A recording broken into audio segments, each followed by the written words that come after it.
এই লোকটা দৌড়াইতে দৌড়াইতে রাইস্টারের গ্রামের মধ্যে ঢুইকা পড়ে। দেখা মনে হইতেছিল যে অনেক ভয় পায় রইছে। ওই লোকটা রাইস্টারের কাছে আসে আর অদ্ভুত এক কথা বলে, রাইস্টার তুমি আমাদের গ্রামটিকে বাঁচিয়ে দাও, না হলে ওই পুতুলটা সবাইকে মেরে ফেলবে। মূলত বিষয়টা হইতাছে আমাদের গ্রামের মাঝখানে শুকনো একটা গাছ আছে। ওই গাছের মধ্যে অনেক বড় একটা পুতুল থাকে। ওই পুতুলটা প্রতিদিন সকাল 6টা বাজে অদ্ভুত এক গান গাইতে থাকে।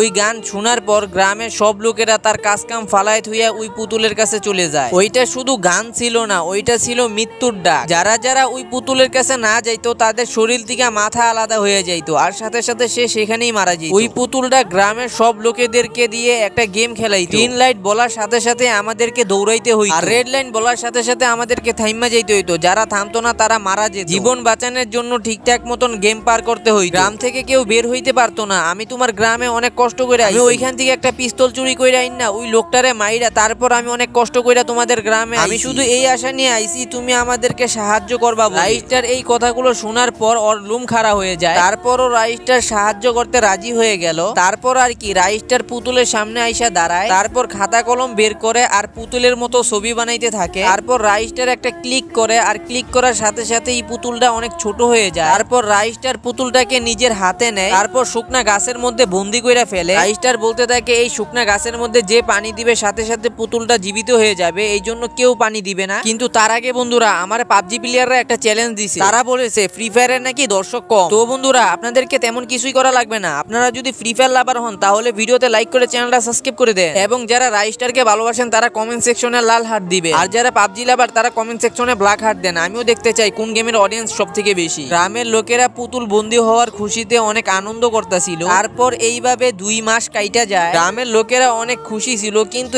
একদিন একটা বাচ্চা এই গাছের সামনে দিয়ে যাইতেছিল। তারপর পুতুলটা বলতে থাকে, আরে বাবু তুমি কোথায় যাইতেছো? তুমি এই গাছের নিচে পানি ডালো, তার বদলে আমি তোমার অনেক অনেক চকলেট দিব। তারপর ওই পিচ্চি বাবুটা চকলেটের লোভে পইড়া গাছের নিচে পানি ডালতে থাকে। যখনই ওই পুতুলটা তার গাছের নিচে পানি পায়, আর সাথে সাথে সেই পুতুলটা তার আগের সাইজে আইসা পড়ে। ওই পুতুলটা আগের থেকে অনেক বেশি শক্তিশালী হয়ে যায়। এই জন্য গ্রামের সব বাড়িঘর ধ্বংস করতে থাকে এক এক করে। ওর বাড়ি যা আছে সবগুলোর মধ্যে আগুন ধরায় দেয়। তখনই রাইস্টারের কাছে খবর যায়, আর সাথে সাথে রাইস্টার ওই পুতুলের মাথার উপরে আইসে এন্ট্রি করে। সাথে সাথে রাইস্টার অস্ত্র দিয়ে ওই পুতুলটারে 2 ভাগ করে ফেলে। ভিডিওটা ভালো লাগলে চ্যানেলটা সাবস্ক্রাইব করে লাইক করে দাও।